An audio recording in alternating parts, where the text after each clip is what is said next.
Class 10th में आते ही हर एक बच्चे का एक सपना होता है कि यार इस साल ना मेरे को कुछ भी करके वो 95% स्कोर लेके आना है, मेरे को कुछ भी करके वो 90 से ऊपर वाले ब्रैकेट में नंबर लेके आने हैं। चाहे आज तक मेरे 60% आए हो, 70% आए हो, 80% आए हो, इस साल मैं कड़ी मेहनत करूंगा, इस साल मैं कड़ी मेहनत करूंगी और वो 95% स्कोर फोड़ के आऊंगी। और इसी सपने को साकार करने के लिए आज की वीडियो मैंने आपके लिए बनाई है। जिस दिन से आप ये वीडियो देख रहे हो, चाहे आपका भी क्लास 10 शुरू हो गई हो या फिर कुछ बच्चों की अभी तक चाहे शुरू ना हुई हो, जिस दिन से आप ये वीडियो देख रहे हो उस दिन से लेके हाफ ईयरली तक का एक प्रॉपर रोड मैप मैं आपको यहां पे देने वाला हूं, जिससे कि आप ये जो 95% वाला ब्रैकेट है ना, ये जो 95% वाला स्कोर है, ये अभी हाफ ईयरली में फोड़ के आ पाओगे। ध्यान से सुनना, बहुत इंपॉर्टेंट वीडियो होने वाली है। सारे एक्सपीरियंसेस, मेरे को 4 साल से ऊपर हो चुके हैं इस ऑनलाइन एजुकेशन में। मैंने ऐसे ऐसे बच्चे देखे हैं जो कि अपने क्लास 9th में 60% 70% पे बैठे थे। वो बच्चे जो जो चीजें मैं बता रहा हूं, क्योंकि मैं जो है ना, मैं फालतू का ज्ञान आपको नहीं दूंगा, मैं आपको सीधा लकीर मारने वाली चीजें बताऊंगा कि देखे यार, टॉपर ने ये सारी चीजें करी थी, तू भी ये कर सकता है, तू भी ये करेगा और तेरे इतने नंबर लेके आएंगे। तो वही सारे एक्सपीरियंसेस आज इस वीडियो में आपको देने वाला हूं। ध्यान से सुनते रहना, बहुत इंपॉर्टेंट वीडियो होने वाली है। शुरुआत करते हैं।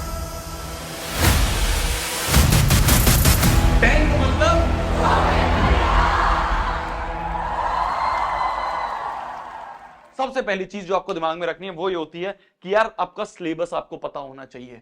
दिक्कत क्या होती है, बच्चे ना वो जो डिलीटेड सिलेबस है वो भी पढ़ लेते हैं, फिर कहते हैं भैया यार डिलीटेड वाला सिलेबस में पूरा टाइम चला गया। तो आपको सबसे पहली चीज है आपका सिलेबस पता होना चाहिए। साइंस हो गया, चाहे मैथ्स हो गया, चाहे आपका एसएसटी हो गया, हर एक सब्जेक्ट का आपको सिलेबस पता होना चाहिए।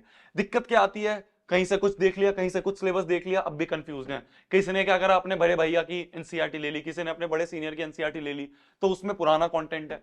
तो सबसे आसान तरीका है, चाहे कोई भी हो, चाहे मैथ्स हो, साइंस हो, एसएसटी हो, इंग्लिश हो, सबसे आसान तरीका है कि गूगल पे जाओ। गूगल पे जाने के बाद डायरेक्ट ये सर्च करो कि क्लास 10, जैसे मैथ्स की बात करूं तो class 10 maths chapter 1 rationalise PDF. तो रेशनलाइज वाली जो पीडीएफ है वो आपको मिल जाएगी। इस पे आप क्लिक करो, क्लिक करते ही आपकी ये पीडीएफ खुल जाएगी। ये पीडीएफ सीबीएसई ने स्पेशली बनाई थी आपके सीनियर वाले बैच के लिए, और आपका और सीनियर वाला सेम सिलेबस है, कुछ चेंज नहीं है। तो आपके सीनियर्स के लिए स्पेशली ये रेशनलाइज पीडीएफ बनाई थी। इसमें क्या कर सकते हो, आप देख सकते हो कि ये रेशनलाइज लिखा हुआ है। यहाँ पे देखो, यहाँ पे लिखा है रेशनलाइज्ड, मतलब कि इसमें जो जो चीजें लिखी हैं बस आपको वो पढ़नी है, इसके अलावा आपको कुछ नहीं पढ़ना। तो ये सबसे आसान तरीका है आपको सिलेबस पहचानने का। जो इस रेशनलाइज वाली एनसीईआरटी में चीजें दी हुई हैं, जो एक्सरसाइज इसमें दी हुई हैं, जो एग्जांपल इसमें दिए हुए हैं, आपको सिर्फ इतना पढ़ना है। ये हो गया सबसे पहला स्टेप। आपको पता होना चाहिए आपका सिलेबस क्या है। आपको ये भी पता होना चाहिए कि आपके हाफ ईयरली में कौन से चैप्टर्स आ रहे हैं। तो अगर आपको नहीं पता, आप जाके टीचर से पूछोगे, वो आपको बता देंगे। आप अपने सीनियर से पूछ लेना, वो आपको बता देंगे। तो पहली चीज जो आपको दिमाग में रखनी है वो है कि आपको अपना सिलेबस पूरा पता होना चाहिए। चाहे वो आपका साइंस का सिलेबस हो गया, तो आपके सामने 3 पर्चियां बन जानी चाहिए, 3 पेपर बन जाने चाहिए, है ना। मैं मेजर सब्जेक्ट्स की अभी बात कर रहा हूं, है ना। तो जैसे अगर मैं बात करूं साइंस, तो साइंस में कौन कौन से चैप्टर आ रहे हैं एक लिस्ट बन जानी चाहिए। मैथ्स में कौन कौन से चैप्टर आ रहे हैं एक लिस्ट बन जानी चाहिए। एसएसटी में कौन से चैप्टर आ रहे हैं उसकी लिस्ट बन जानी चाहिए। इंग्लिश में आपके कौन से चैप्टर्स आ रहे हैं आपकी लिस्ट बन जानी चाहिए। फिर उसके बाद जो भी आपका अगला सब्जेक्ट है, एक लिस्ट आपके सामने बन के सामने चिपक जानी चाहिए। और इस लिस्ट से भी ऊपर एक चीज जो आपको ध्यान रखनी है, इस लिस्ट से भी ऊपर एक चीज जो आपको बनानी है, वो है एक बहुत बड़ा पेज। और उस पेज में आपको लिखना है कि इस साल में लेके आऊंगा 95%। ये लिखना है, जो भी आपका नाम है XYZ, तो ऐसे लिख देना XYZ 95% फोड़ेगा। ये आपको लिखना है, ठीक है। ये लिख के सामने चिपका देना। जब आप हाथ से लिखते हो ना, तो उसकी अहमियत बहुत ज्यादा होती है, वो आपके दिमाग में छप जाएगा। तो पहला काम कमेंट सेक्शन में लिखो, हाँ भैया मैं 95% फोड़ूंगा, हाँ भैया मैं 95% फोड़ूंगी, नीचे कमेंट सेक्शन में हो जाए। फिर उसके बाद एक पेपर लेके उस पर लिखो और सामने चिपका दो। तो सबसे पहले आपका जो स्टडी टेबल के सामने वाली दीवार है वो कैसी दिखनी चाहिए, यहां पे कि मैं 95% फोड़ूंगा, मैं 95% फोड़ूंगी, नाम लिखो अपना इस पे। फिर उसके बाद हाफ ईयरली की जो प्रिपरेशन है उसके लिए सारे पेजेस बना दो। ये क्या होता है ना, एक प्रॉपर प्लानिंग होती है। इससे क्या होता है, जैसे ही आप सुबह उठोगे आपको सामने दिखेगा कि हाँ यार ये मेरा स्कोर है, ये मेरे को फोड़ना है, इसके लिए मेरे को अच्छे से तैयारी करनी है। तो रोज आपके सामने एम लिखा होगा। जब मैं अपने मैथ्स के लेक्चर लेता हूं, मैं सबसे ऊपर ये लिखवाता हूं हर कॉपी पे कि एम है इस साल 100/100 लेके आने हैं। वो क्यों लिखवाता हूं मैं, जिससे कि बच्चे को रोज दिमाग में आते रहे कि हाँ यार मेहनत करनी है, 100/100 लेके आने हैं। तो इसकी बहुत अहमियत होती है, अपने हाथ से आप लिखोगे, मैंने एक बुक में पढ़ा था। ये होगी सबसे पहला स्टेप। इसके बाद अगर मैं बात करूं तो दूसरी चीज होती है आपको अपनी डेडलाइन पता होनी चाहिए। मैंने जितना बच्चों से सर्वे लिया था, मैंने एक गूगल फॉर्म में, मैंने उसमें देखा कि मैक्सिमम बच्चों के सितंबर या फिर अगस्त से शुरू हो रहे हैं। तो अगस्त या फिर सितंबर से बच्चों के एग्जाम शुरू हो रहे हैं। तो मोटा मोटा देखा जाए तो आपके पास अप्रैल, जिस टाइम पे मैं वीडियो देखने वाला डाल रहा हूं, अप्रैल आधा खत्म हो गया है। तो अप्रैल आधा, मई, जून और जुलाई, तो मोटा मोटा आपके पास 1 2 3 4 4 महीने आपके पास हैं। इन 4 महीने में आपको हाफ ईयरली का सिलेबस कंप्लीट करना है। बहुत आसान है, बहुत आसान है। मेन चीज होती है आपको कंसिस्टेंट रहना पड़ेगा। आपके दिमाग में होना चाहिए कि अच्छा यार अगस्त की डेडलाइन है, अगस्त से पहले मेरे पास 4 महीने हैं। तो अगर मेरे पास मान लो 16 चैप्टर्स हैं टोटल, मान लो मेरे पास टोटल 16 चैप्टर्स हैं, तो 16 चैप्टर्स को मेरे को कितने महीने में करना है? 4 मंथ्स में कंप्लीट करना है। 4 मंथ्स में मेरे को करना है कंप्लीट 16 चैप्टर्स। तो मोटा मोटा मेरा देखा जाए तो मेरे को 4 चैप्टर पर मंथ करने हैं। ठीक है, मैं एक एग्जांपल बता रहा हूं आपको, आप लिस्ट बनाओगे अपने आप निकलेगा। तो 4 चैप्टर पर मंथ करने हैं आपको मोटा मोटा। 4 चैप्टर मंथ मतलब एक मंथ में होता है 4 हफ्ते। तो 4 हफ्तों में 4 चैप्टर मतलब एक वीक में आपको एक चैप्टर करना है। तो इस तरह से क्या है ना, आपकी एक डेडलाइन बन गई। इसे कहते हैं हम डेडलाइन। इसे क्या कहते हैं? इसे कहते हैं हम डेडलाइन। तो आपके सामने एक डेडलाइन बन गई कि हाँ मेरे को इस हफ्ते में एक चैप्टर कंप्लीट करना है, चाहे वो कोई भी हो। आपने टोटल चैप्टर लिखे, टोटल चैप्टर को आपने महीने से डिवाइड करा, महीने से आपने हफ्ते निकाले। तो एक हफ्ते में किसी बच्चे का 1.5 चैप्टर निकलेगा, किसी का 2 चैप्टर निकलेगा। तो आपके दिमाग में क्लियर तो होगा कि यार इस हफ्ते में मेरे को एक चैप्टर 2 चैप्टर कंप्लीट करने हैं। ये डेडलाइन बहुत जरूरी है आपको अपने आप पे सामने बना के लिखनी। क्या मेरी बात समझ में आई? तीसरी चीज जो आपको दिमाग में रखनी है वो है कि भैया क्या कहां से पढ़ें। आपने बता तो दिया कि ठीक है चैप्टर लिख लिए, आपने बता दिया ठीक है डेडलाइन बना ली, इसके बाद अब पढ़े कहां से? रिसोर्सेज भी तो बताओ।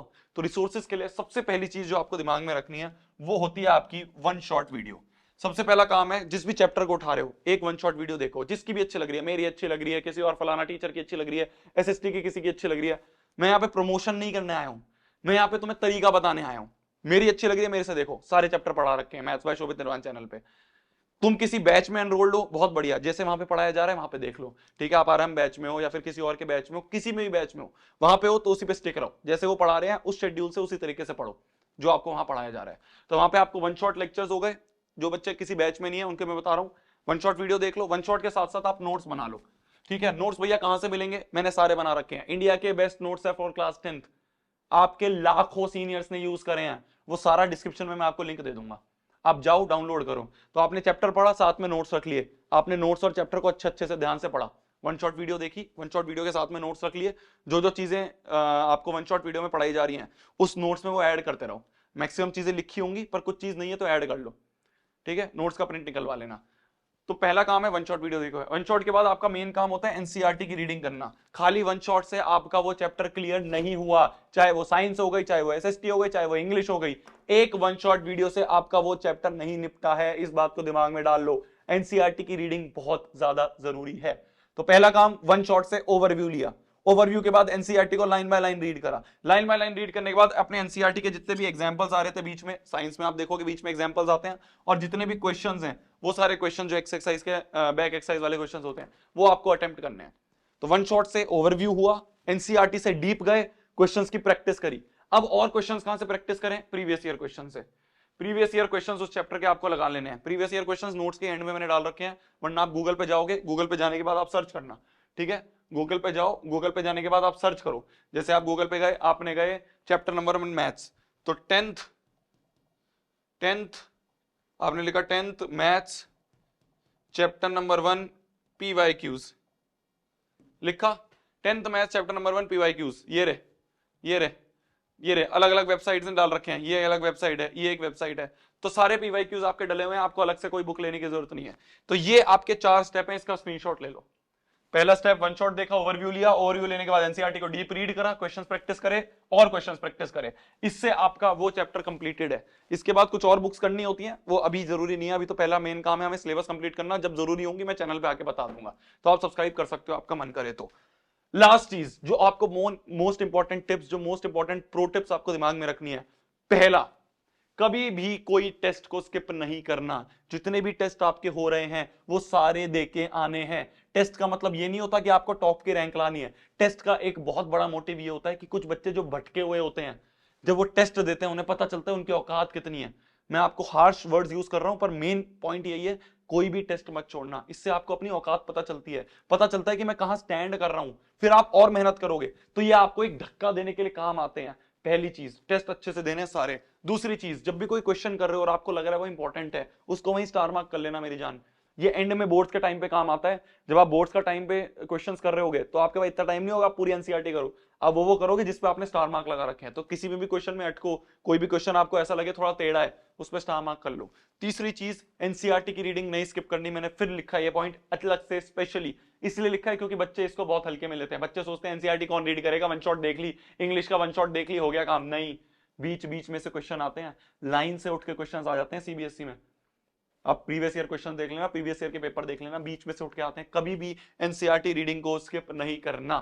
क्या मेरी बात समझ में आ रही है? ये सारी चीजें थी जो आपको दिमाग में रखनी है। इस प्लान से चलो, आप एटलीस्ट 95% बहुत अच्छे से फोड़ पाओगे।